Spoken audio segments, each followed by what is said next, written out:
know what really makes us mad is wasting money on CDs with only one or two good songs. Yeah. Tell them about punk.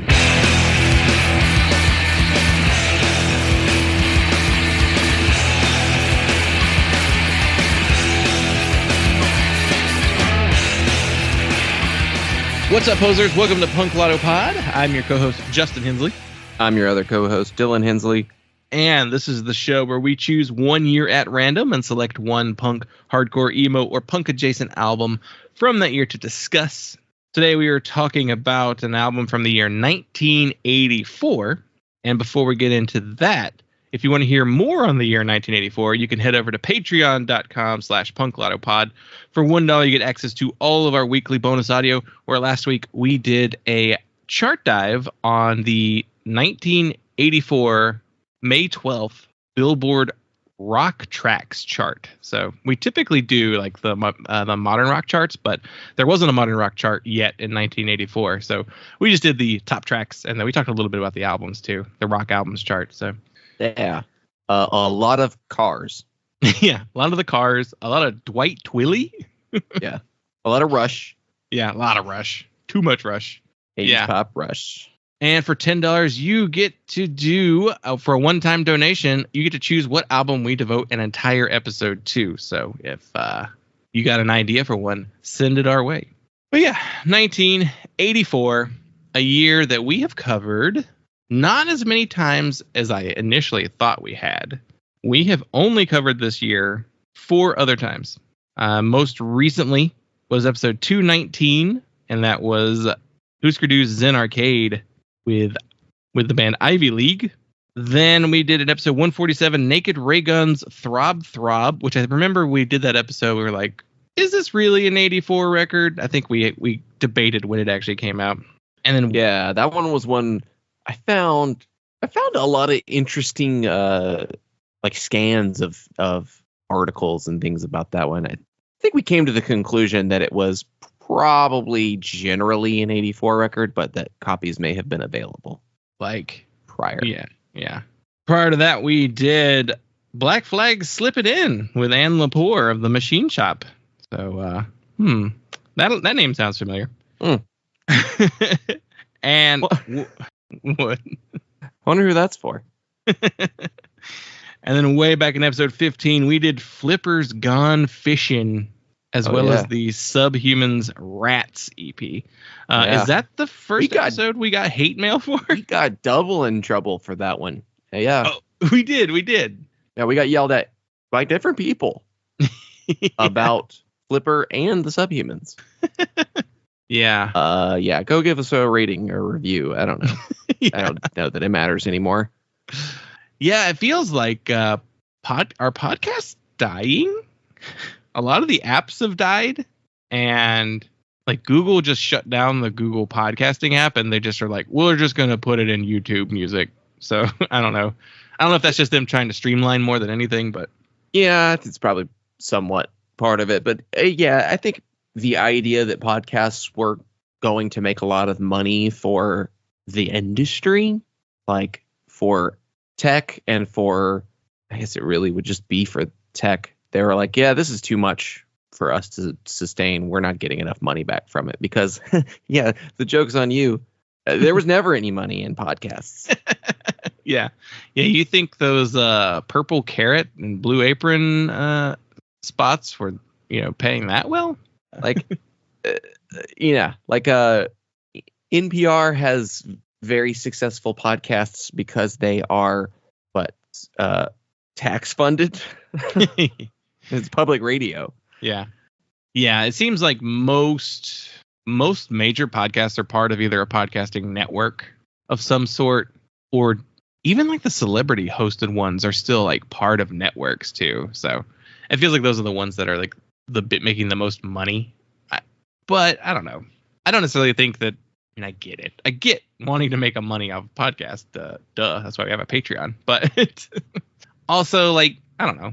Do it because you want to do it, not because you're expecting, well, we're going to make so much money. It's like, yeah, just because like the top 1% of the podcasting sphere makes money doesn't mean there was money to go around for everybody. But that's why I'm super thankful for our patrons that we have. So Yeah. How do we get on podcasting? Oh yeah, we were talking about ratings. So give us a rating if you can or want to. They supposedly help people find the podcast, but I just want to get those like negative stars removed from people who didn't understand the premise of the show. But anyway, so 1984. Is there a way to flag reviews? Probably not. You can. Yeah, I got one pulled because they like called us dumbasses in their review, and I was like, he called us dumbasses. We might actually get this one pulled. And they did. They pulled it. The other ones I didn't even try, but I don't know. Maybe we could try. You heard it here first. Punk Lotto Pod. Censors or critics. Censor. Yeah. I don't know. I think our like first two are written by the same person under two different accounts too, because it's like almost word for word the exact same thing. They just swapped out the nouns. Yeah. But join us next week for our live book burning event. We will. All right. So we've covered those records from 84. Some big ones, some not so big ones, but it was some pretty big ones. Yeah. We did actually. That does tend to be the case with a lot of like 70s and 80s years because it's like the depth of the years isn't super strong. So you wind up kind of just covering some of the biggest stuff. And this year would be the 40th anniversary of all of these albums, which really means nothing to me personally because I have no memory of this because I wasn't alive yet in 84. Yeah. 40's not one of those years. No, not really. It's weird. It's like we've talked about this before. 5 is good for your like Instagram post. Hey, 5 years ago we did this. Yeah. Oh wow, time flies. It's been 5 years. 10. You get some anniversaries on 10. You also get some on 15. I don't know what the deciding factor on what makes for a 15th anniversary. Maybe they didn't do a 10. Yeah. I think you do 15 if it's really important. I mean, if you're super chunk, you do the 10, 15, and 20th anniversaries of Foolish. Yeah. Like, we're just going to always do Foolish anniversaries. Like, why that one? Yeah. Foolish 20. Yeah. Actually, I don't think they did a 10. They probably did 15. And then they were like, well, 20's better than 15. Right. Because in the hierarchy, I go 10 then 20. But honestly, I go 10, 25. Like 20, that feels like a bigger... 20 is like, all right. 20 years. That's pretty cool. But 25 is like, wow, 25th anniversary. Like, I don't know. 25 feels more milestone-ish. But then like 30 is sometimes like 30. I think 30 is just a nice number. I think that's why people like that one. 40 is not a number. Everyone has feelings about their 30th birthday. Yeah. And I guess if you're like a band and you made it 30 years, that's just, that's worth mentioning, because most don't. But 40 is not that different from 30. Yeah. It's like, 50. Oh, yeah, you made it another 10 years. Well, you made it to 30, so you should have made it to 40.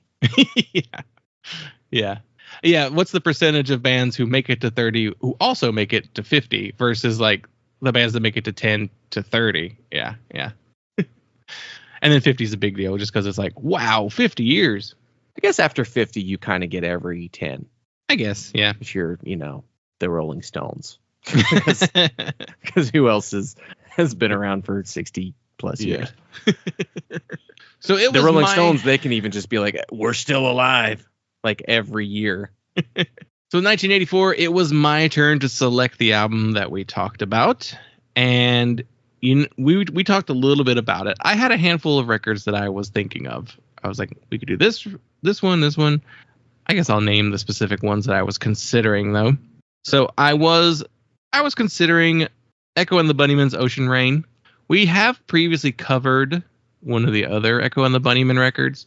So like that was kind of the thing that ultimately I ruled out. But I do like this album. I think it's one of probably the classic period Echo and the Bunnymen records. They have a handful of like standout records from the 80s. We did Heaven Up Here? Which one? Did we do Heaven Up Here? I think it was Heaven Up Here. I don't think it was Porcupine. Yes, we did Heaven Up Here, the 1981 record. Yeah, I feel like, I don't know, I guess all of those first 4 Echo records are kind of the same. I guess Ocean Rain is like the most popular one. Yeah. So there would be a case for doing that one. It has, I think, one of their biggest, The Killing Moon, one of their biggest songs is on that record too. I mean, it's a good record. But I also, I was like, I don't know. I don't know how much variety or different we're going to get out of Echo and the Bunnymen. I mean, it has been long enough. I feel like if we repeated them, it wouldn't be that big of a deal. But I mean, we're repeating a band today, so True. the story's pretty different going into this one. But I was also considering Meat Puppets 2, which we've not done a Meat Puppets record. This would probably be the one of 2 records that you would want to do by them. Would it be this one and Too High to Die? Or would you say another 80s Up on the Sun? Yeah, maybe Up on the Sun. Yeah. One of those 2. This is their most popular, so that probably would be the one to do. But Yeah, I feel like Up on the Sun is just more Meat Puppets 2. yeah. I think as far if that being a band to revisit, it would maybe be more interesting to put some distance into their career because they still exist. Yeah, and they had a record in 2019. Yeah. The Kirkwood brothers are still going. Yeah. Well, Chris left and came back. But yeah, I think that would probably be the one to do. That was the one I think I was leaning the most towards. I was also very strongly eyeballing 7 Seconds of the Crew. That's like the first like real LP, right? Yeah. Yeah, it's the first album. So either that, I don't know. I think you can make a case for like pretty much any of their 80s records because they all kind of people have don't something to talk about. Yeah. Like people don't necessarily love those like last three 80s records, but some people do. And I mean, I haven't listened to all of them, but I have listened to Soul Force Revolution, and it's not bad. I don't get why it's hated the way that it is. Well, I know why it is. Yeah. I feel like there's something to say about someone hated it then, and then they just repeat it. And it just means we have to keep hating it now, yeah. Yeah. Hey, I think there's something that can be said about each one of those records. And I feel like we owe 7 Seconds like a real episode because the one we did cover was just like a demo in the early days. If we hit 85, I would probably consider Walk Together, Rock Together. That's probably just as important as The Crew in terms of being the one to talk about. So I also considered Cypress by Let's Active, the Winston-Salem band, who was fronted by Mitch Easter, who recorded some early REM. And I still want to do one of their records. Really good band. Very cool college rock band. I think kind of early enough where like college rock wasn't even really a term yet. I think that's considered one of their best records.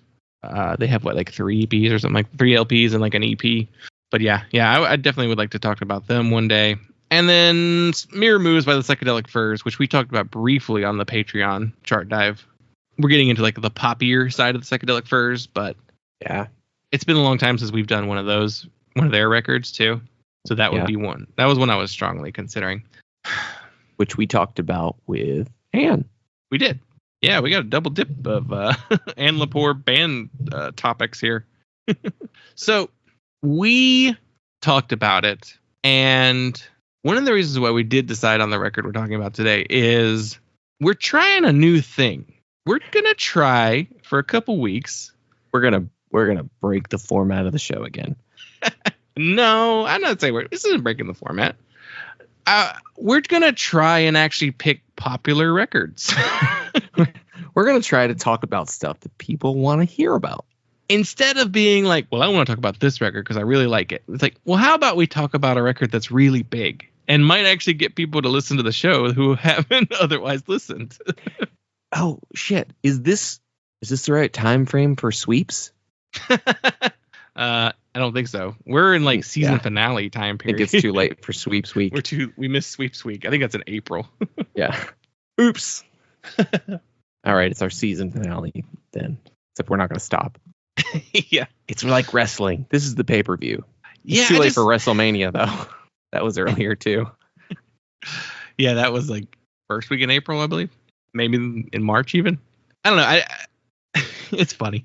We were talking about podcasts earlier and just how like podcasts are dying. And I haven't really talked about this on the show just because I don't know that people necessarily care about this kind of thing. But Apple did something strange with their podcasting app where it like turned off downloads after if you hadn't listened to a show in like 2 weeks or something like that. And it hurt our numbers in a way that was like a little bit of a gut punch for us. It was just like, oh, geez, which I guess is a good thing because then you actually get a clear understanding of like how many people are listening, which is cool. but it never feels great to see numbers go down, which this happened again. This happened a couple years ago when the industry decided to use a different metric system and like decimated everyone's numbers by like 2/3. So like it turned out that all those numbers that everybody had before that were just like inflated fake numbers. So woo, hooray. So Yeah. we were just kind of like, man, we need to pump some numbers up. So yeah, this is our sweeps in a sense that we need to get more eyeballs on the show. But yeah, I don't typically like to talk about numbers. Don't worry, it's not like if our numbers don't go up, we're gonna be like, well, fuck this then, and like quit doing it. But Yeah, I think we with the Patreon, you know, I feel like and the numbers weekly are enough to justify doing it. Like I feel like we've built a community from doing this that like our numbers would have to drop to the point where it's like literally just us and the patrons for us to be like, is this worth doing? No, but I don't know. I do think sometimes we shoot ourselves in the foot by like choosing stuff that's not going to do well. I don't know, but also sometimes we do ones and when they don't do well and we're like, huh, weird. Yeah. Nobody wanted to hear that episode, I guess. Or they didn't want to hear it from us. That is sometimes part of it, but I don't know. I think it's just generally, I just think podcast listening is probably going down across the board. Or it's all being funneled to just like big name podcasts. Yeah. And I think when you have like I said, I feel like we have a core audience that we can continue to play to. And like, we really don't have to worry about it because, you know, we've never been at the point where we even really considered sponsors or anything like that. You know, we've always done this as a hobby. It's always just been for fun. Like our sponsors are our patrons, you know? Yeah. Yeah. And we've gotten sponsor ads, but it's for like companies that we don't necessarily like want to be like talking about. Yeah. You know, I don't want to chill for this. Yeah. And it's like it's a typical sponsor that you hear on a lot of other podcasts. And I'm not saying that anyone who does take it is, you know, I look down on them or anything like that. No, go ahead. Get it if you can or if you want it. But it just didn't sit right with me to be like, I don't want to talk about that. Yeah. So if we were going to do like ads, I would want it to be from PBR. Yeah, I mean, maybe like products we use or even just like, I don't know, creative, artistic type, you know, sponsors, which you don't really get a lot of that kind of stuff. But yeah, this is really not what people want to hear. Why I might cut all this out. But anyway, for the next couple of weeks, we're going to try and do some actual popular records or at least like big albums instead of like digging for like, oh, I like this record. We'll talk about that. But and if you see me, you know, decked out in what was he wearing? Reebok gear? Yeah, like in Wayne's World, eating Domino's pizza. Pizza Hut. Pizza Hut. Little yellow, different. Nuprin. So yeah, 1984. What are we doing?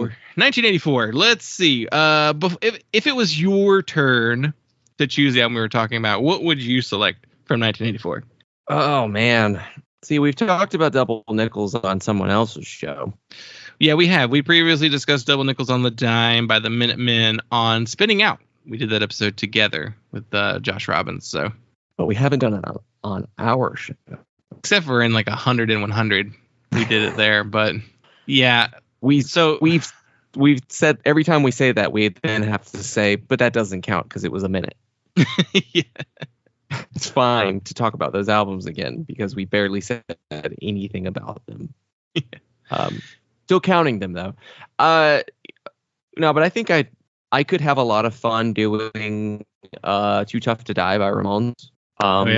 Because it's in that past their prime period, but still good. I don't know. I just think it'd be a fun one to talk about. Yeah, that would be a fun one. And we haven't done. Have we done a Ramones record since like episode 4 where we did the first Ramones album? We have only done one Ramones.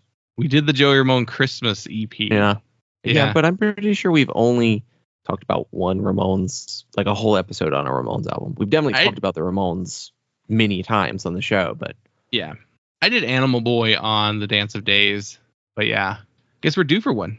We should get one of those fun middle records. They're good records, but like people don't talk about them. Yeah. The Ramones are such a known quantity that I feel like that's a record you can talk about, not that one. Like, Yeah. first four, you don't have to do those at all. Like, you can do the ones where they were like, Johnny wants to be a harder band, where they're just like actively fighting with each other. This wouldn't do numbers, but I would be interested in listening to and talking about that D. Croixon record. D. Cruisin'. Is it D. Cruisin'? No, it is. It's It's D. Croixon. Dan said D. Croixon. Yeah. D. Croixon. I did an episode on them on the Dance of Days too, and I got the right pronunciation on that, but now I can't remember. D. Bart D. I don't know if this. How do we feel? Do we save Sam Hain for Halloween Spooktaculars? Are they off limits the rest of the year? I feel like we do, because we do so many weeks in a row. It feels like kind of off limits. We do that with Skagas too, where it's like, we need 3 weeks of. Yeah, let's not. There's only so many horror punk records that we're gonna want to talk about. Yeah, so let's save them. But the Initium came out in '84. Would definitely be an interesting one to talk about. I did eyeball The Politics of Time by the Minutemen, which I eyeballed it just because I was like, that's different. That is not a record that people tend to talk about.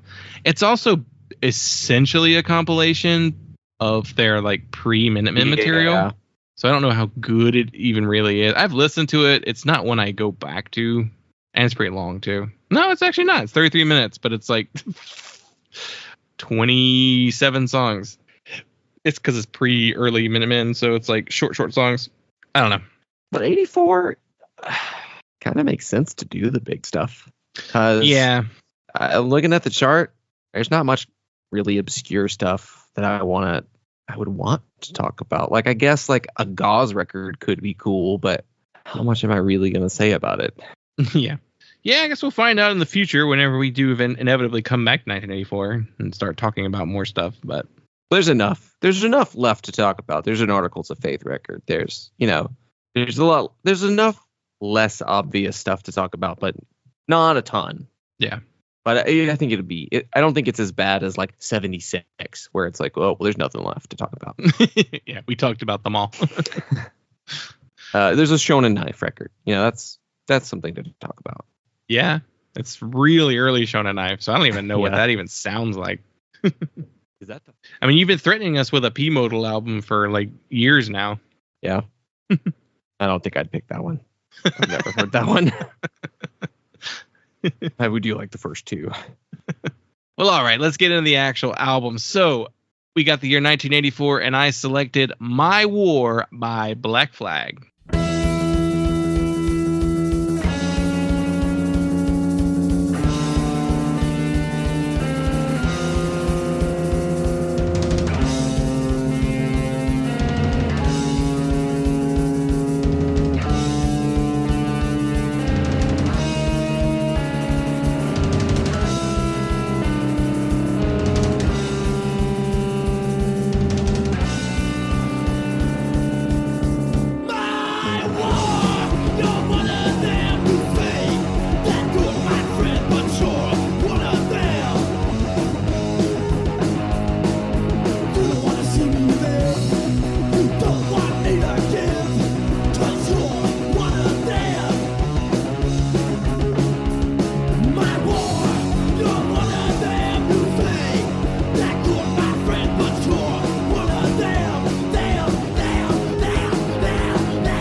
Stats on the band.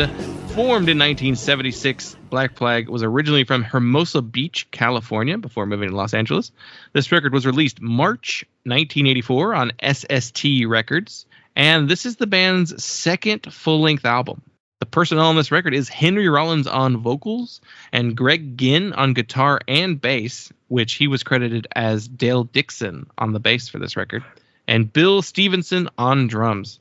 And the album was produced by Spot, the SST in-house producer, Greg Ginn, and Bill Stevenson. So this is one where I think the backstory is pretty important to understand how we get to this point. We all know the story of Black Flag, one of the earliest American hardcore bands, originally fronted by lead singer Keith Morris, later of Circle Jerks and Off fame. And there's the revolving door of lead singers in Black Flag.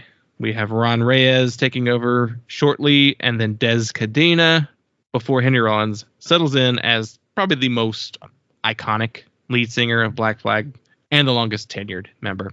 Greg Ginn is the only constant member of the band from the original lineup to this point, as well as in 2024, because yes, Black Flag still is a band, unfortunately. But yeah, my work kind of comes out at a tumultuous period during the Black Flag run. They had originally released their first full-length album, Damaged, which was also Henry's debut as the lead singer. Right? Yeah, that's his first thing because he doesn't show up on any EPs or 7 inches beforehand. Yeah, he doesn't. And that album came out in 1981. So one of the deals that they had, this record it was supposed to come out on Unicorn Records, which was a subsidiary of MCA Records. And the label refused to release it. I think it was MCA refused to release it, calling it an anti-parent album. But a lot of people believe that it's just like, no, Unicorn's financials were in a mess, and they would have actually cost MCA money to release it. So that shows you how poorly run Unicorn Records was at the time. So then the band was like, well, fuck it, we'll release it anyway, and they put it out on SST. But they weren't allowed to use their own name on any of their albums they released during this time period due to an injunction by MCA Records. Because the band had tried to sue for unpaid royalties, but then Unicorn countersued them, which I don't know on what basis. They countersued them. They got this injunction slapped on them saying they couldn't use Black Flag on recordings. They were allowed to play with the name, I believe. Greg and Chuck Dukowski wound up spending 5 days in jail as well as a result of this lawsuit. My guess is they didn't have the money to pay them for whatever they needed, and that was their punishment for not paying what they could. Some like minor jail time. Very weird. That yeah. I don't know what the countersuit was about. I don't understand how they got sued. I don't know what that was about. But so yeah, basically from 81 to 84, they can't use their name on albums. They put out Everything Went Black, and they credited it as just the band members' names on that record. And they had to like cover up their name on any like older stuff as it went out. Very weird situation. I don't understand how Unicorn can like prevent them from releasing music that came out before they were on the label. Odd. But eventually Unicorn declares bankruptcy. And this then basically means they can't hold the injunction against Black Flag anymore. And they are now free to use the name Black Flag again. And they immediately go into the studio and are like, all right, let's start recording. So between 81 and 84, we have no Black Flag new music. We have like 2 comps came out during that time period, and that's it. Like the first 4 years comp came out in that time period too. There's the TV Party EP in 82. Yeah, which I'm assuming means they had to cover that up too. That's TV Party, I've Got to Run, and My Rules, which TV Party was on Damaged. Yeah, that EP is like, I think it's like a singles. It's like the single for the LP, basically. But well, I've Got to Run and My Rules. Neither are on anything else, or at least not on Damaged. So yeah, they must have just covered the name up, or yeah, because like when they like shipped Damage out, they had to literally they paper clipped over their name or something. Like I don't know how that got around it, but weird. So it's a long time to wait between putting out records. And also we have a little bit of personnel change going on here. So during this time period, their drummer, Robbo, he was from Colombia, and he was actually forced out of the band due to the band going to the UK and touring with the Minutemen. And then when they came back to the United States, Robbo was refused re-entry due to his visa. So he basically was sent back to Colombia. I don't know if he went straight to Colombia or if he went back to England or what, but he wasn't allowed back into the country. And he eventually does get to come back in like '82, so it's not even that long, but it was, I guess, enough time for them to be like, well, we're going to keep going without you, Robbo. So they bring in Chuck Biscuits of the band DOA, because I think DOA was done or getting ready to be, I don't know, take a break, or for whatever reason he was leaving DOA. But he pretty much comes in, does a handful of like stints with them, and then he's gone too. Personality conflicts is the main reason. Henry called him a fuck up in Get in the Van, the book. Which, funnily enough, Robbo, when he comes back, he joins the Misfits. Chuck Biscuits later joins Danzig's solo band. So you leave Black Flag and you go hang out with Danzig, which personality-wise, that kind of tracks. What's it like leaving the maniac, Greg Ginn, tyrant, drill sergeant, like, by all accounts, not someone I could imagine wanting to be in a band with at all. Yeah. To go play with Danzig, insane egomaniac. His Danzig's probably just quiet enough, kept to himself enough. Yeah. I feel like it's probably easier to stay on Danzig's good side if you just are quiet. Yeah. And you don't like do anything to bother him. Greg Ginn will run you out of the band. Yeah. Yeah. Yeah. Greg Ginn actively will chases you for every little thing. Yeah. Greg, also, Danzig buff, sure. Guy works out a lot. But pretty short. If you got, reach on him, you stand a chance. Greg might have a gun. Well, yeah. So this is where the drummer comes in. Bill Stevenson of the Descendants joins the band on drums. He had played with the band previously, just kind of some fill-in stints, but they knew Bill. They liked Bill. Bill was a professional. I think Descendants were kind of on a break at that point too. So I was like, okay, let's get this guy in here. Chuck Joukowsky, the band's bassist, retires from Black Flag in 1983. Most people are like, Greg Ginn edged him out. Greg Ginn forced him to quit because Greg was disappointed in Chuck's lack of musical development. Chuck was in the band from like not the very beginning, but he had been there very early on, and he's the co-founder of SST Records. And I guess Greg thought, oh, I'm such a better guitar player now. You need to be a better bass player too. And he basically made it hell for Greg, or for Chuck. And but he was trying to push him out of the band by just being unbearable to him. But he just stayed. I bet because he was like the co-founder of SST is why he stayed. Because he's like, well, it's my label too. But eventually Henry is the one who just fires him from the band. I think Henry was just like tired of Greg just pushing Chuck and was just like, let's let him go. Like, don't do it this way. Henry took up the responsibility for Greg, but Chuck stayed as like the SST like co-runner. So that had to have been fun and nice. Yeah. I mean, he does backing vocals on Slip It In, and he's credited for writing on Loose Nut. Yeah. Which, that could just be songs that they wrote when he was in the band and they just kept them. But yeah. And at this point too, Des Cadena, who was the previous vocalist, he didn't want to stay vocalist. Like, his voice was being shredded basically by doing these songs. So he stayed on as vocalist until they got Henry. Had Henry audition, and then he like learned the songs on tour. Like before the show, they would just like practice with him. And then eventually Greg just shifted over to second guitar. So there's two guitarists on Damaged. So by the time we get he's on Damaged as the second guitarist, but even he quits the band because he wanted to start his own group called DC3. So also Des Cadena later joins the Misfits. yeah, that's like a later, I think that's the Jerry only era, but yeah, still very funny. You quit Black Flag and you go be in the Misfits is kind of how it's working out at this point. Is he? He played 2001 to 2015.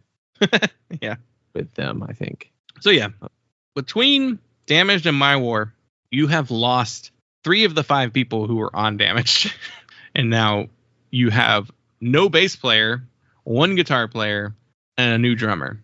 So that's why Greg is credited as Dale Dixon on the record as playing bass, because I guess they wanted to pretend they had an actual bass player. I don't understand the point of that, but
It is also worth mentioning that in that era between Damaged and My War, the band started to get into a lot of other kinds of music, especially the Jimi Hendrix Experience.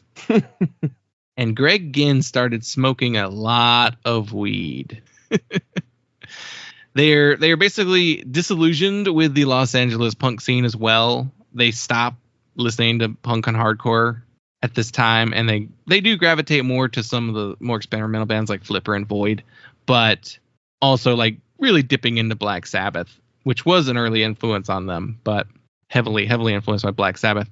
It is also worth noting that in Los Angeles at the same time, and on SST Records, the band Saint Vitus put out their first album in 1984, in January of 1984. So definitely Greg is like, I like Black Sabbath, I like Saint Vitus. Let's try and play with that on this record. Well, it wasn't the first. Isn't that the first Vitus record? Self-titled. God, they were around for so long before they put out an album. Yeah. I think they started in the late 70s. Yeah, self-titled, which is the Riegers era of Saint Vitus. Yeah. So, long story short, band couldn't do anything between 81 and 84 recording wise. They lose all the people who were on the record before and on this one, and they decide they don't like hardcore anymore, and let's get into psychedelic and doom music. So that really explains the record My War. Yeah, let's get into what is your experience with this record before the show? We go back pretty far with Black Flag. We definitely got into them as teenagers, just like downloading classic punk and hardcore songs and stuff, just having them burned to CDs. I remember having a kind of a pretty good sampling of all the different vocalists of Black Flag pretty early, and really settling on Henry pretty much immediately. It's like, clearly he's the best vocalist, like, and then also knowing, his solo career and stuff like that, or at least, getting into it kind of in conjunction. But I want to say probably late high school going into college, probably would have had downloaded Damaged. Loved that record. I remember buying a classic white Black Flag t-shirt with the bars from Hot Topic. Wearing that a ton in high school. And I was wearing, it's really funny, I wore it first week of college, new student orientation. I think I was running around in the dark playing Frisbee, and I slipped and just like fully baseball slid on the grass in my white shirt. And that shirt, I still have it, has just disintegrated since then. Like, managed to mostly get the grass stains out, but it's just a white shirt. They're a bad idea. But it's definitely got some holes in it. It looks appropriate for a Black Flag shirt. Yeah. But I didn't get super deep into their discography. I remember, I think we probably downloaded the Black Flag covers comp. So weirdly knew a lot of their late period songs from that, more than more from the albums. I want to say it was the summer of 2009 when I was home from college. Our next door neighbor, who was never home because he was like a diver that did welding. He was an underwater welder in nuclear reactors. Yeah. So he like traveled around and was almost never home because he had to go to all the different nuclear reactors in the United States and do repairs. Had Wi-Fi that we would steal because the signal was strong enough that we could pick it up at our house. And he didn't have a password on it. So we used that all the time. We downloaded so much shit on his Wi-Fi. But that summer of 2009, I was sitting out in the yard a lot during the day because I didn't have anything to do, just downloading shit. And I remember going through, trying to think of the bands that I spent a lot of time on. Jawbreaker, and I definitely spent a lot of time on Black Flag. And I remember going through kind of the rest of the Black Flag discography, just kind of one by one, going in order. I was like, all right, I don't know My War. I love this album cover. It looks cool.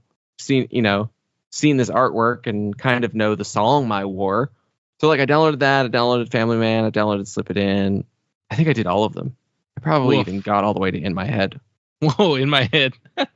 I know I did Family Man because me and my college roommate, I would just be like Family Man.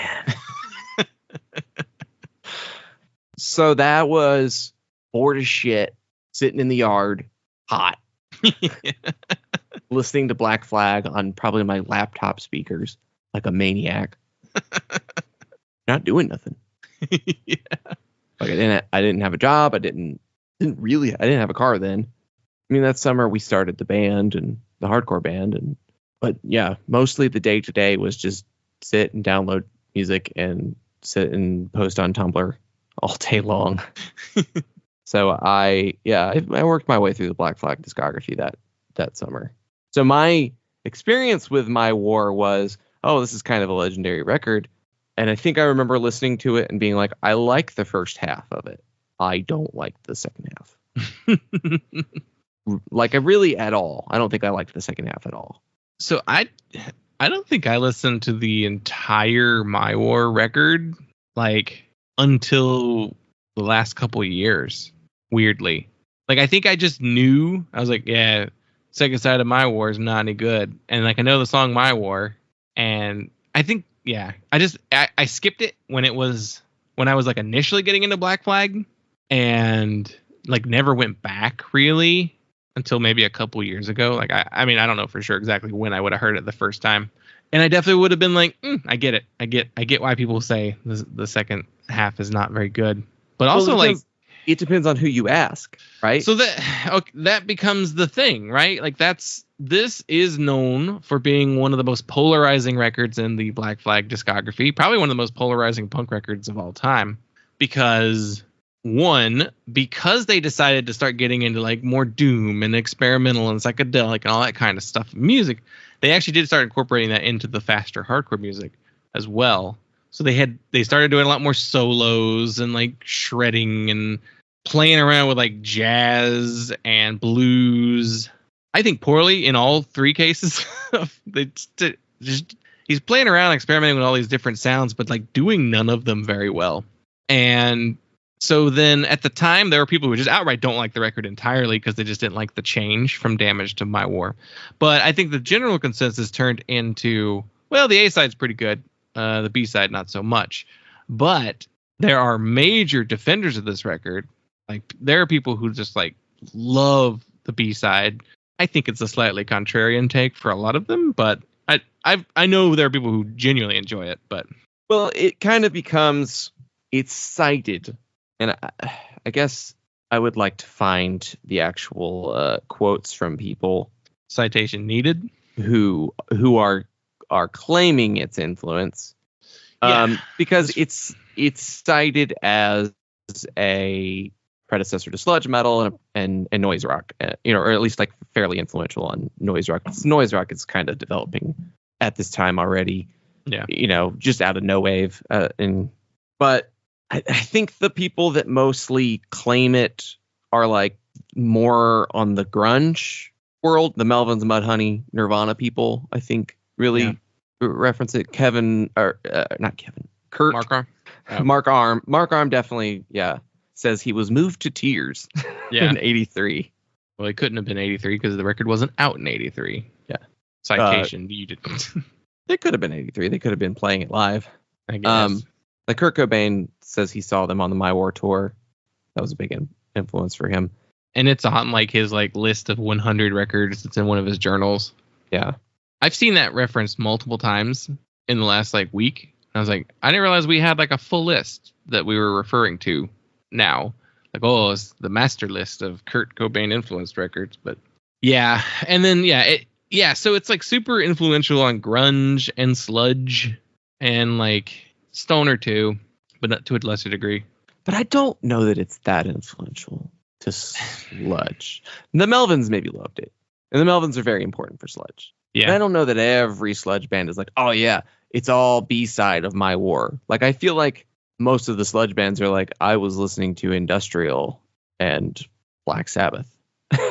So I think what it really means is that it's influential because it was a hardcore punk band who decided to do this. Yeah. And do this kind of thing. And I think the people who play sludge music are probably more like punk and hardcore people. Like they listen probably to more punk and hardcore than metal, because it's a metal genre, but it definitely has a punk feeling to it.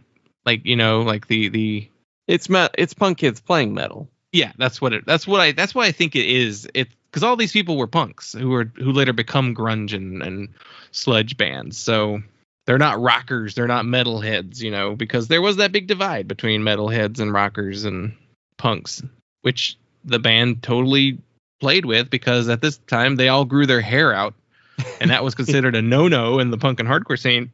They're like, what are you, metalheads now? And kind of, you know. Yeah. But I mean, Henry with long hair. Come on. It's perfect for him. Oh. he just looks like a Greek god. He's all fucking ripped and long haired and a giant chin. Yeah, this is also when he started working out too, this time period, lifting weights. Yeah, like the band did like everything they could to change in the time between the last record and this one. And which I kind of like it in a way. Like I like the balls to go from we can't put anything out for years. Here's this weird shit that we've been listening to. We're just gonna do that now. We're back, same band, same name, same logo, same artwork. Here's our psych rock voyage. I like it conceptually. Yeah.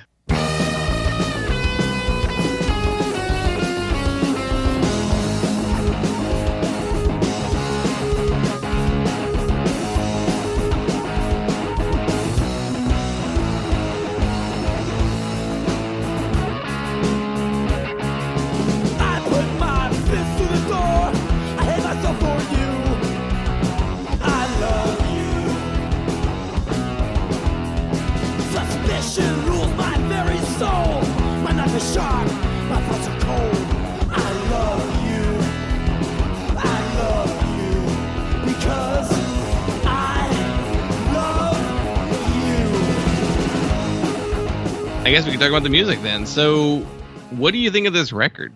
It's fine. It's fine. I think so. Coming back to it, I was like, all right, My War. Let's see. First side's good. B-side's not, right? That's what I've been telling myself for 10 plus years. It's fine. It's enjoyable. It is more consistently enjoyable than I remember it being. I don't think they're as good at the sludge stuff on the B side, but it wasn't miserable to listen to. It was just kind of whatever. Like I just found myself tuning it out more than anything, but I wasn't as actively annoyed by it. Swingin' Man, I probably didn't like, but that's on the A side. Yeah. But like, that's maybe the one song that I'm like, I could have done without this one. But the 6 minute, almost 7 minute stuff on the B side, I'm like, it's whatever. It just doesn't do much to stand out other than when it initially starts. Like when it's like you hear it flip over. Like it's just that's a straight Saint Vitus guitar tone and riff immediately. Like, oh yeah, they wanted to make a Doom record. So is that just like your overall feeling that it's just fine? Do you think like the A side is just fine too, or is the A side good, but because the B side is whatever, that it kind of levels it out to it's fine? I think the A side is not as good as I remember it. And I think what I remember from the record was the distinct difference between the A and B side stylistically. To me, I was here for the faster stuff being a little bit more kind of angular and technical, but that the B side was too kind of monolithic and wall of guitar and like not that interesting. And the B side truly isn't the most interesting place for like Henry as a vocalist to be. But there are enough points on the A side that I'm like, I don't care for this part that much. And the songs themselves can almost kind of be broken up in that way to where it's like, I don't know that I love this section of the song, but hey, it's back to that section. I liked that one. So it's kind of uneven throughout. and in a way that gives the record a consistency, more consistency than I remember it having. It's like, oh, the A side is just as dodgy as the B side. For me, I don't think I like the record as a whole very much, but I guess I do fall on the similar line of like A side's good, B side's bad. I think the A side is mostly good with some stuff that I don't particularly care that much for. But overall, I find it more enjoyable. Well, I definitely find it more enjoyable than the B side. But like overall, I find the A side pretty enjoyable. I think it's fairly got some standout moments on there. Swingin' Man's probably my least favorite song on the A side. But in a way, Swingin' Man kind of like is like the teaser for the B side anyway. But when we get to the B side, I can't stand it. Like I have no patience for it. I don't enjoy what they're doing. I know they're going for like a Sabbath like experimental like thing. I think they do it terribly. It's bad. I think they do a very bad job with the thing that they were trying to go for. And like I wouldn't even been mad. Like I wouldn't even be like, if it was them changing their sound doesn't bother me. Like I'm fine with them being like, and we made the B-side of this one record this like Doom record. Like I wouldn't have been like whatever if it was good. Because I like Doom. I like good Doom bands. This is some of the worst Doom I've ever heard. Like ever. Like, yeah. I think the B-side, the more you put it under a microscope, the worse it is. Because I probably paid more attention to it the first time I listened to it. Listening to it for this time, I was like, yeah, this is whatever. I don't know how I just kind of slipped into tuning it out more than actively paying attention to it. But I'm sure, yeah, it's definitely. I know what the issue is. What the issue is they're not good at improvising. Yeah. And it really seems like that's what Greg's trying to do. He's like, yeah, we're gonna make it all up on the spot. So how is he writing these parts? He's not remembering this stuff. I really think he had like this is the section where I'm going to do something that's kind of like this. Like, just like not remembering the notes and just kind of figuring it out as he goes. And Henry is just like, what do I do with this? I'm just going to be an animal, man. Which is Henry's worst tendency. Oh, it's the worst thing he does. I hate this thing. He doesn't do it on every song, but when he does do it, I just hate it so much. Because he does a lot of this stuff on, what record was it that we just talked about? The Rollins record. Hard Volume? Yeah. What it's called? Yeah. Yeah, that's the record we did. Yeah. It's like, and it works better there because musically the band has the chops to do that stuff. Yeah. And tighter. You can kind of just be like, all right, Henry, do your thing. We'll check back in a couple minutes when you're done shrieking. Yeah. So I want to challenge that a little bit because when Bill Stevenson joins the band, Bill and Greg rehearsed for 8 hours at a time. I don't know how. Look, I know that. I know that story. Like, I know that they talk about, like, Bill was rehearsing for 8 hours. I don't know what Greg was doing. Well, that's why the band has always had the constant turnover that it has. Because from the beginning, they were like, we need to rehearse for hours and hours at a time to be good. And it's like, most of your contemporaries didn't do that. And they were pretty good, too. Like Greg's a maniac is really what it is. And he wants to force everyone just to be, no, you're going to jam with me for hours and hours. And it's just like, what is it getting you? It's not, that's the thing. Like, I don't know if they just read like fucking, apocryphal stories of John Coltrane playing the same scale for 8 fucking hours. And they're like, yeah, that's what I'm going to do. But I don't think Greg Ginn actually knows guitar scales.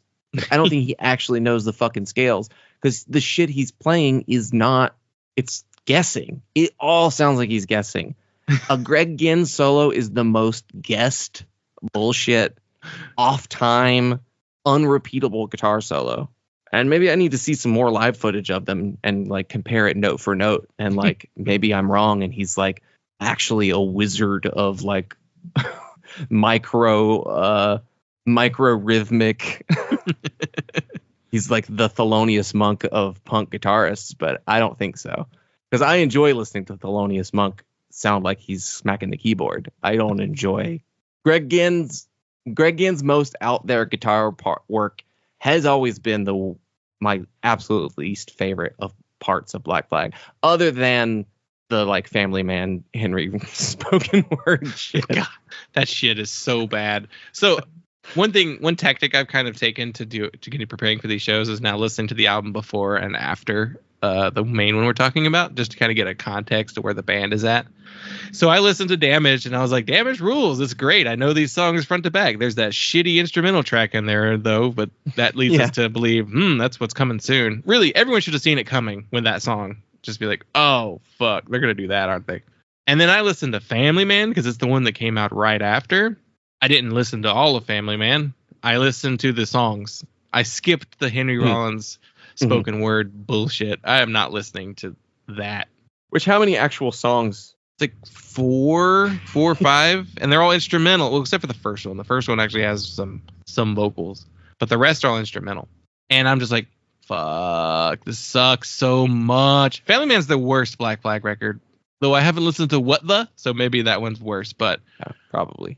But that's a challenge. We have to do What The at some point.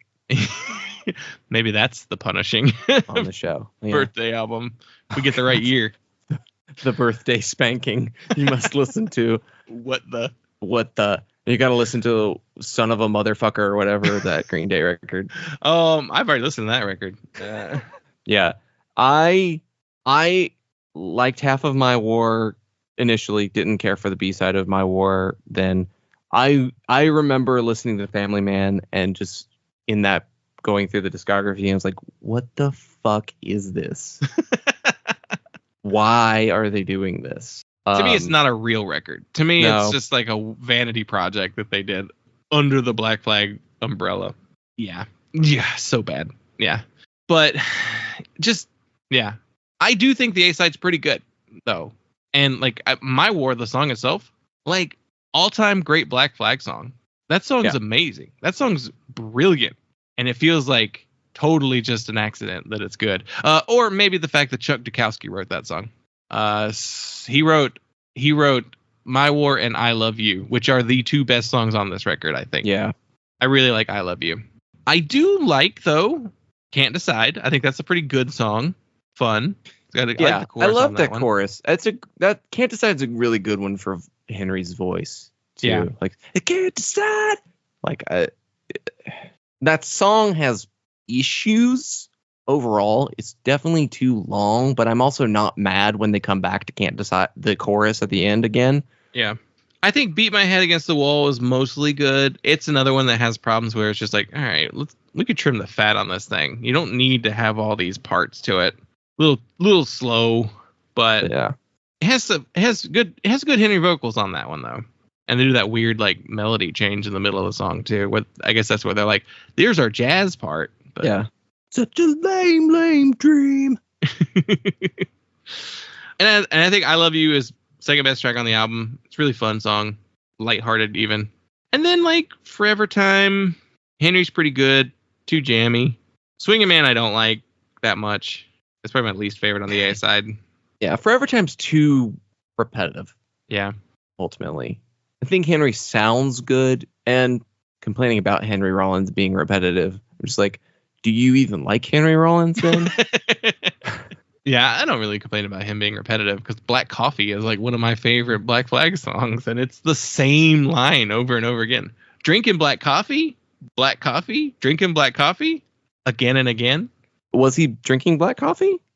Does Henry like it black was a coffee? pain in my heart. A pain in my heart. Probably feel all that black coffee you're drinking. I don't like Swingin' Man. caffeine. So Swingin' Man, I just don't like. And it's also a bad Henry. It's one of those wild Henry performances. I'm an animal, man. Yeah, I do not like Swingin' Man. And it's the same kind of vocals he does on the entire B-side too. Yeah, with Henry, he didn't know what to fucking do in those three songs on the B-side. There's one where he's doing some pretty impressive, like shrieking, like, wow, I didn't know you could do that still. But yeah, he would do Henry's is an interesting vocalist, even when he's doing things you don't like, because it's like, well, that hurts. Like, I know that's very painful to do. So good job, I guess. Which is funny because he does that in his spoken word too. Yeah. Like, he screams in his like storytelling all the time. Someone was, I don't know if Heidi made a TikTok account or if someone made a fake Henry and Heidi TikTok account that was posting old clips from somewhere. It's hilarious to see those clips of them, though. Yeah. Of them fucking with each other.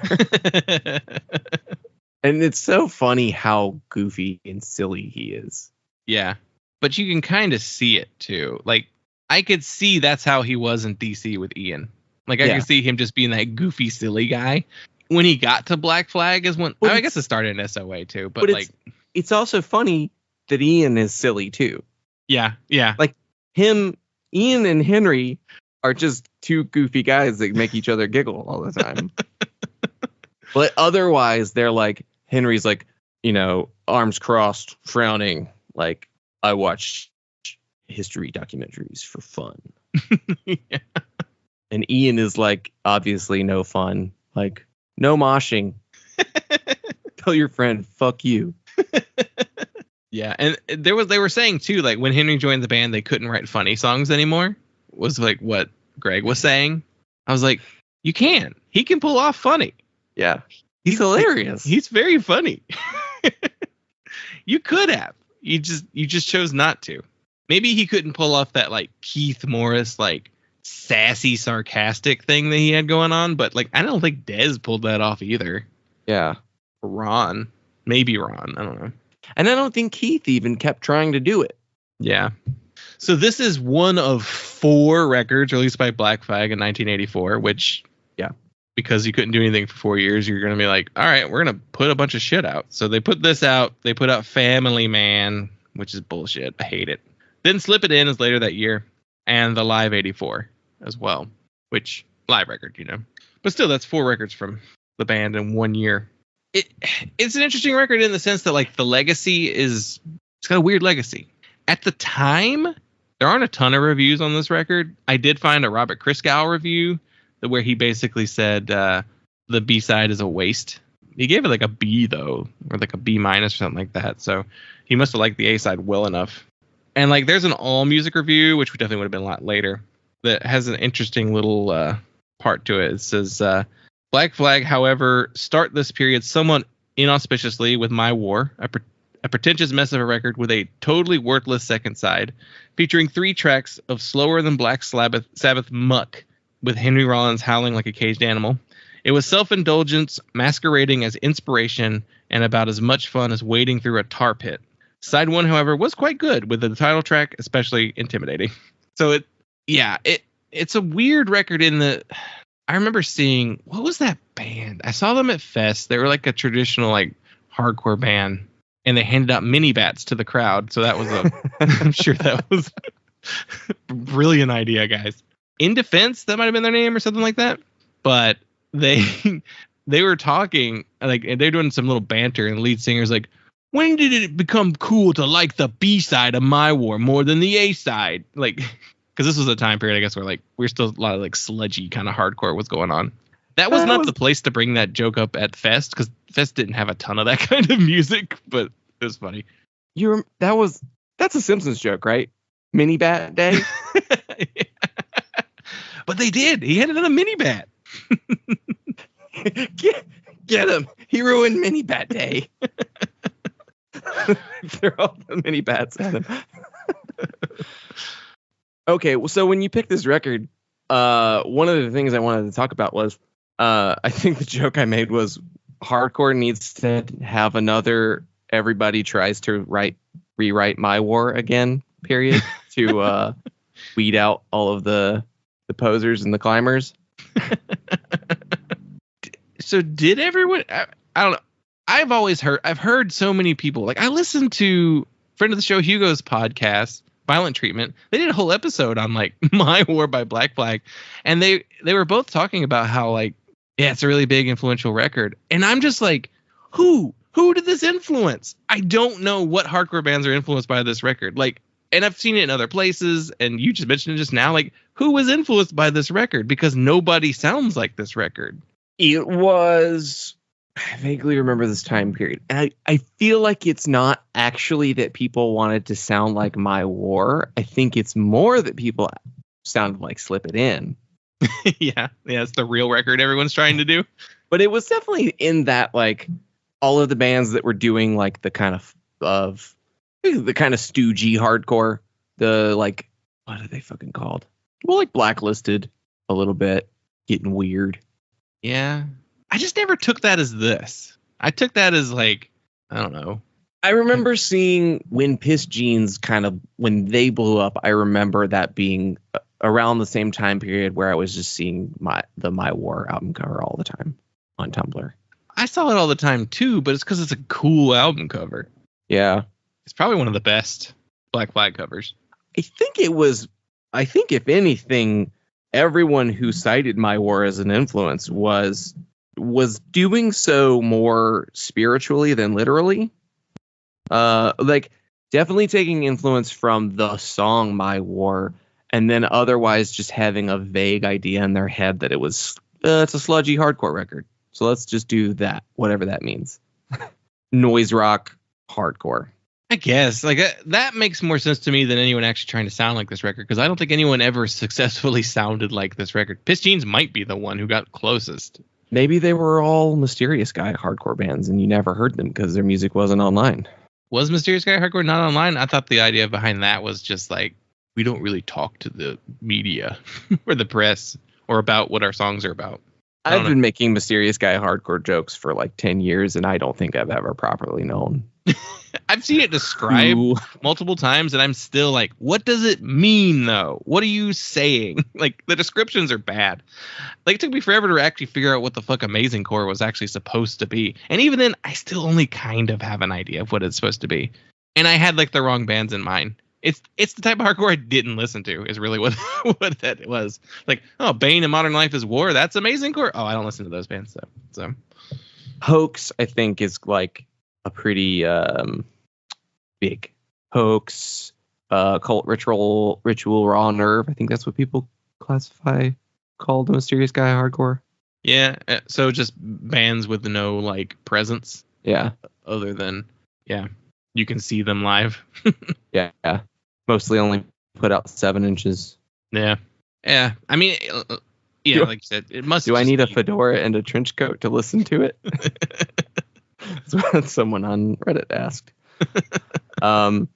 This is also the same time period with lots of bricks and chains imagery and hardcore. I think it's also just a time period that I don't listen to a lot of the hardcore bands from. I'm mainly interested in the like Death Wish type stuff during that era, which I guess you could say a lot of the Death Wish stuff. I mean, if we're just saying sludgy, noisy hardcore is really I mean, that was it. Is all it is. Well, then nobody sings like, I don't know. No to me, one, that's just so being no other one was bands. doing it. No one was doing a Henry Rollins. No one was doing a Henry Rollins, and no one ever does a Henry Rollins, which is stupid. You're leaving money on the table. Like, what are you doing? Is the Harm's Way guy doing Henry Rollins? Is that why he's so buff? That's probably the closest. I don't think his voice sounds. No, nobody's doing a Henry Rollins voice. Would it be because they'd be like, are you doing a Henry Rollins voice? Like, it's like a Danzig voice. If you're just doing a Danzig voice, everybody's going to be like, you're doing a Danzig voice. Yeah. So you have to do something different. Yeah. I don't know. I don't know what it is. Yeah. Because nobody I don't know. Then to me, honestly, it's just more of like, we want to make a noisy, sludgy hardcore record. And okay, that's a lot of different bands that do that. A lot of bands do that. But I always thought that they were actually just taking influence from previously existing noisy, sludgy bands. Or is this a thing where you're like, well, you got to cite your influence as your own. That way, right? You don't seem like you're copying somebody else. We're not doing Piss Jeans. We're doing Jesus Lizard. Yeah. I don't know. Yeah. Maybe I just always hung up on the very specific sound of Henry Rollins' voice and Greg Ginn's guitar. That's why I was always confused by the... I think that's the other thing, too, is that no one can play guitar as badly as Greg. As confidently bad is how I like to think of that. he thinks he's doing like virtuoso shit, and he's doing stuff that's hard, but it sounds like he's fucking it up It sounds like it's hard for Greg. I'm like, just play the riff. You can write riffs. Those are Yeah. good. Just do the riff. And he did write there. He does still know how to write riffs because he did it on Slip It In. Like that record has a couple songs with some good riffs. Loose Nut has a good riff. Annihilate Today has got a good riff. Like there was a funny quote from Henry around this time. Like later after the band had broken up, he had told Greg, he's like, why don't we make this record sound like the last record so people aren't always like trying to catch up with what we're doing from album to album? Because they would change it every record. I do think Slip It In is probably the closest. Slip It In and My War are pretty close to kind of what they're doing.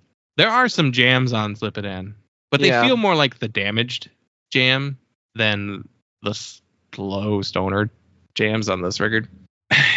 Is the Black Flag discography good? No. It's like the most hit or miss discography you could have, right? Yeah. It's With most of the some good best, EPs. Yeah, the EPs are probably the most consistently good, right? And it just depends on your mileage on like Keith Morris, that kind of stuff. And while I don't like Keith Morris that much as a vocalist, the songs are good because you hear them performed by 4 different people over time. And they're always good from performer to performer. So yeah, it's the early stuff's the best stuff. The stuff people actually like. Damaged is probably the best full album. My War's got a good first half, and depending on who you ask, bad second half. Slip It In, I just think people gave up on. I think My War is just like, it's the dividing line, really, is what it is. The B side is all right, here's the future of Black Flag, and the A side is that was Black Flag in the rear view. Because like, I like Slip It In. I think it's their second. It. Huh? I like it. Yeah. I don't love it. Yeah. There's songs. There's no Black Flag record I love other than Damaged. Yeah. And that's not even a 5-star record for me. No, it's like, to me, it's the second best record that they did because it feels the most cohesive. Like Loose Nut is a weird record. Yeah. With like two good songs. It's this week, Loose Nut. But I don't know if there's anything. I don't know. I haven't listened to Loose Nut in a long time, so I would have to like see if there's anything on there that I dislike more than the B side of My War. And I've never listened. I don't think I've ever listened to the last record all the way through. That's the big like. I feel like I have. Drinking and Driving. I don't know. It's like the longest one too. Is it like 37 minutes? Oh. How long was My War? 40 minutes. Oh, it is the longest. Okay. Well, yeah, Slip It In's 37 too. Before we got on to record, I had gone to the grocery store and you texted me asking, what time we were going to record. And I texted you and said, I'll be home in the time it takes to listen to the B side of My War. And it was exactly right. I pulled into my driveway as the last song was ending on My War. I was like, ugh.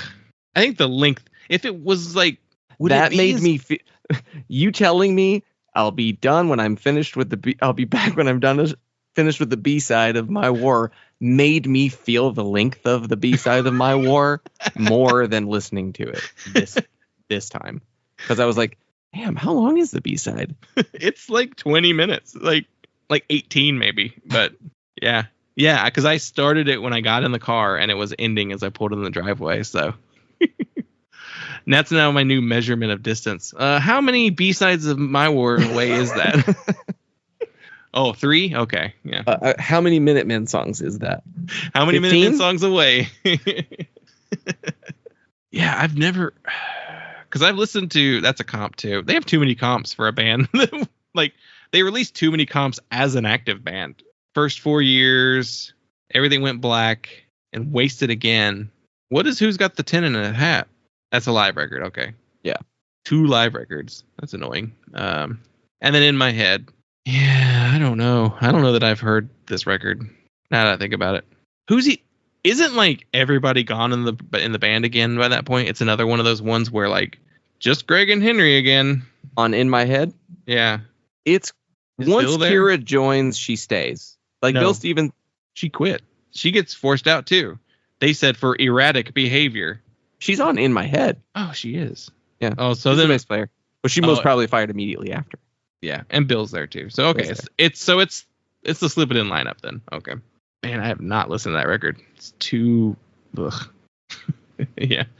I bet I wouldn't like it. I don't know. But that So- logo, man. Logo. That logo is the only reason they made it as That long logo- as they did. And Raymond Pettimon's art really did help them so much. Yeah, a lot Because- longer than. Yeah, their discography, it is really hard to listen to. I remember that then when I was like, Black Flag, classic band. I'm like, I don't like most of this. And I was 19 and bored Yeah. with a spongy enough brain. What is I Can See You? That EP with the gun with like clip art. Well, that's the ugliest album 89. cover.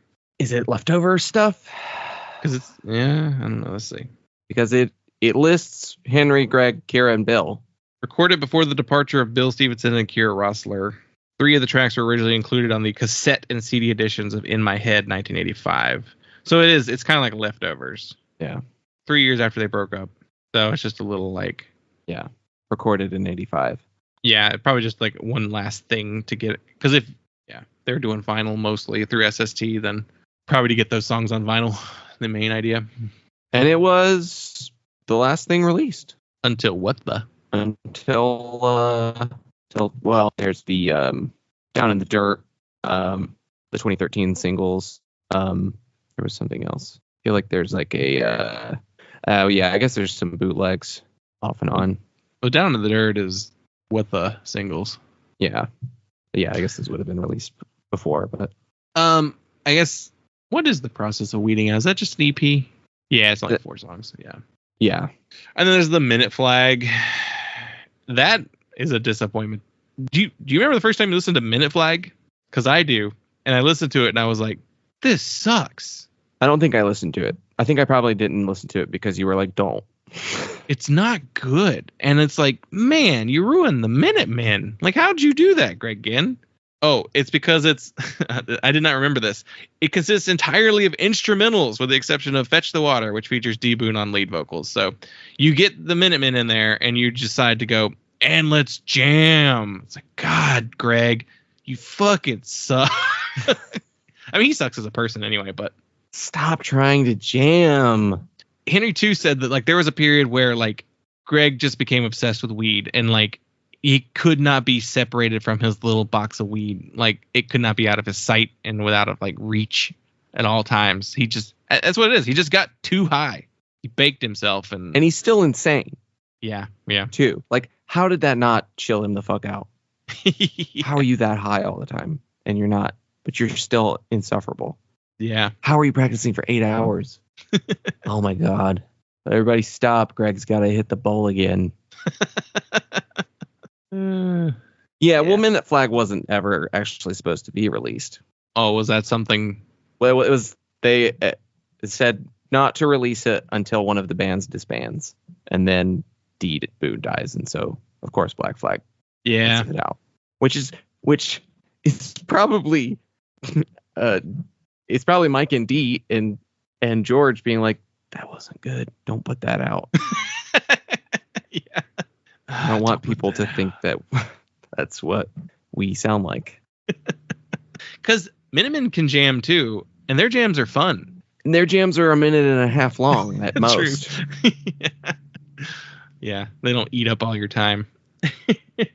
I don't know. I guess my big takeaway from this is, why is this influential to people? Because it's not good. Like I think the A side's pretty good, mostly good, and the B side is just a waste of fucking time. Just weird that this record. I feel like this record is more cited as an influence than Damaged is. It is, and I've never understood that. And as much as my opinion on it has softened, I still don't think that it's the one to cite. I'm like, why didn't? But Damaged was a summary. Damaged was an influential band with a maybe solid lineup at this point, solid enough for an LP at this point. Yeah, it's the Chuck, Robbo, Dez, Henry, and Greg version of the band. With a new great vocalist, a good batch of songs, and momentum. They have, which that momentum got killed. And the Black Flag discography would probably be better if they had not had to take off. That is something that they said. They were like, people wouldn't have reacted the way they did to My War if they had heard everything that was happening between. Like, if they just gradually gotten to that point, maybe then it would have been a little less jarring. But I still don't think it makes it good. No, it doesn't. The progression to where they go as a band, like, too far. I mean, they just went too far beyond. Like I said, I liked it. I like the idea more on paper if they could have really executed it. Because for there being that much time in between of nothing released, the B-side shouldn't be so shapeless. Yeah. Which makes me think, like, were they not really writing during that period? I mean, they were, because there's something called the 82.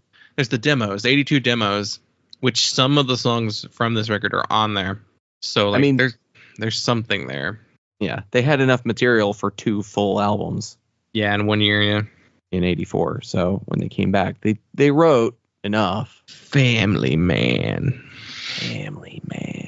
That is the worst shit that they did. Ugh. It's so bad. Well, you want to rate it? God.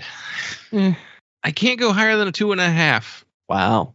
Just because of, like, how bad that B-side is. I could be talked into, like, a 2.75 on the strength of some of the good stuff on there. But as one whole record, that B-side drags it the fuck down for me. So I'll say 2.75. Yeah, it's probably a 3 for me. Yeah. As hard as I can be on it, I truly didn't hate listening to it. It doesn't hold up to being picked apart. Yeah. Well, all right. I think that will do it for us. Thank you all so much for listening. Hope you enjoyed our weird dive on this record, but you can follow us on all forms of social media at punklautopod, punklautopod@gmail.com, voicemail line 202-688-PUNK, and patreon.com/punklautopod. So thank you all so much for listening, and we will talk to you later.